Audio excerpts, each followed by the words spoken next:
once we get through our 4.5 second intro, that's valuable time. It's true. Where am I wrong on that? Where am I wrong? I don't know. All right, here we go. Dan Slick, a podcast episode 18. William, how are we doing today?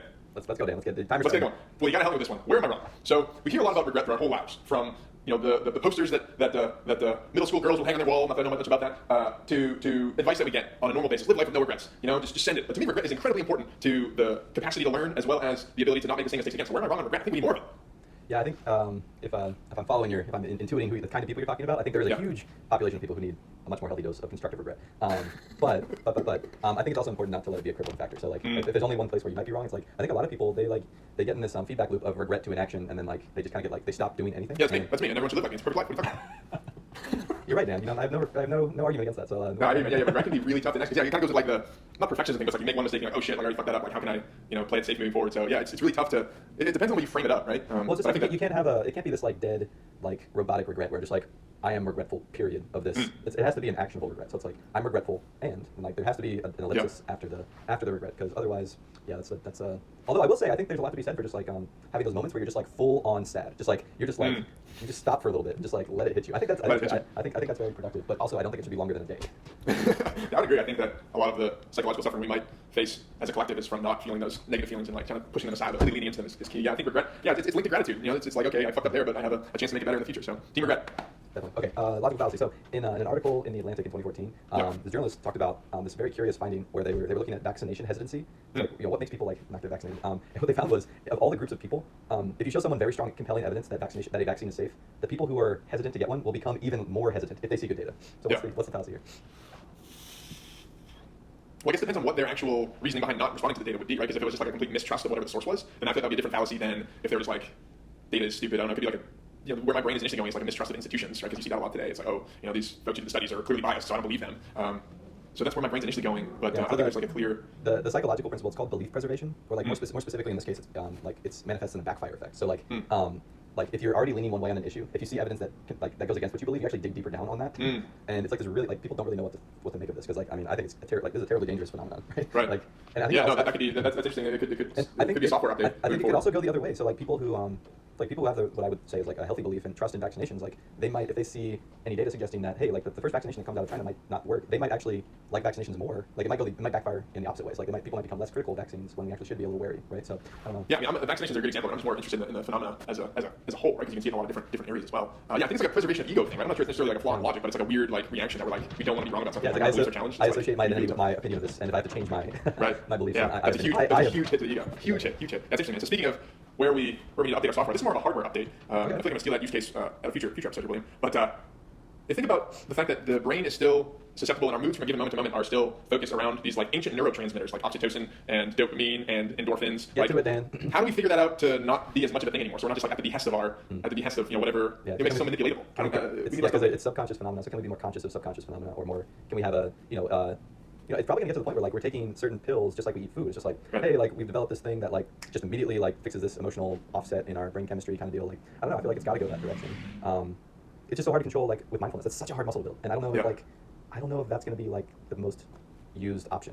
I feel if we can figure out a medically sound way that's hey, if you're feeling this way, this is a zero side effects, just small thing you take. I feel that's got to be. It's just going to be stretching. It's just okay, if I'm injured, I'm just going to do some stretches. That's what I do for my muscles. Okay, I'm going through a tough time in life. Okay, well I'll just take these mental things to stretch that. I don't know, maybe something like that. It's interesting. The Sam Harris used the example of the psychopathy example, where it's at some point there will be a pill to take where you go from psychopath to not. How will we judge those people beforehand if we see it as more of a medical condition, and people that are just victims of bad luck and bad neurochemistry, once we're able to start manipulating that, what's that going to look like from a societal perspective? Super interesting. I don't know. I think we have to figure out a way to do it, but it's weird. You think of the lost production from just technology that's built on manipulating our dopamine receptors. It's really interesting there. So yeah. Okay, magic wand here. So you have you get to choose what pops onto people's screens for a day. You get an hour, and what do you force people to watch? What do you pound into their brains? What media do you put in their faces to? Top down. And why, of course. Yeah, originally Posey said Netflix. The first thing that popped in my brain was Black Mirror. That would be a very meta example. I've only seen a handful of episodes. It's really good. Man, that's a tough one. I don't know. The worst of state propaganda. I don't know. I don't know. Hit me with something good. What do you say? 2001: A Space Odyssey. I don't know. Yeah, I was thinking more something along the lines of if I could perfectly get people's attention to just listen to something. I think it would be this documentary about it talks about how, like, from Obama, how, like, during his presidency, a lot of seams in the political spectrum were opening up, and how they kind of, like, were exposed more with Trump's election and the other races. And I think if everyone would just have a deeper understanding of the origin of things, we would have a better way to get to the end of it. So that would be what I would. That's very topical. Very topical. It's interesting. So yeah, I guess Yeah, that's like, interesting. So I it's think like, you are we starting from complete scratch, or like where we are right now? So Like what would be the most relevant okay, let me thing? make that a little less topical. So I think when people think of history, they think of like, oh, that was like, 30 plus years ago. That's when history starts. It's like, well, what are we doing to understand like the last 5-ish years and how it leads to right now? Because I think that's probably the most important historical moment to focus on, is like having a really good understanding of the last 5 years and how it leads to now. Because if you understand the last 5 years and how it leads to now, I think that's you have more actionable takeaways from that, right? Yeah, it's much more difficult, it seems, at least, to analyze the last 5 years, because there's like, not just this 5 years, but there is the hindsight effect, where it's like time makes things at least seem a little bit more clear once you get out, into 25, 30 plus years. It's like, it seems like maybe that's just an illusion too. I don't know, maybe we're all just toasting, I don't know. On that note. That's an interesting one. Yeah, I would say, I don't know, yeah, I guess from a societal perspective, yeah, it would be something in that realm. I was just thinking, like, generally, I don't know, what's like the best entertainment ever, and you could throw it to like, I don't know, The Simpsons. Everybody's got an hour of The Simpsons coming up. Everyone's got an hour of The Simpsons coming at them, like circa 1994, like peak Simpsons.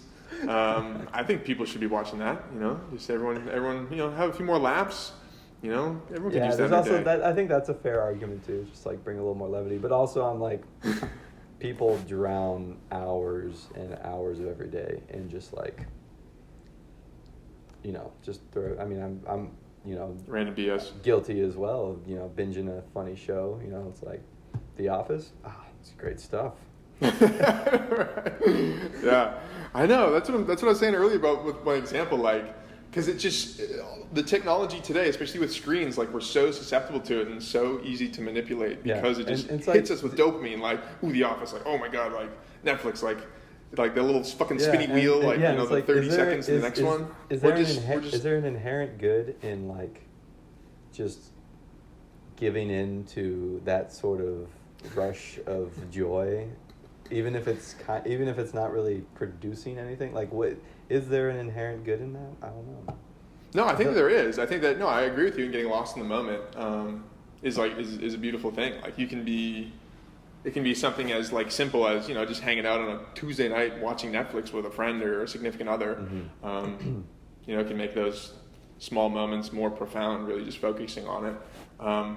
But then I'm also I don't think many people are learning how to be like that by watching it more. Does that make sense?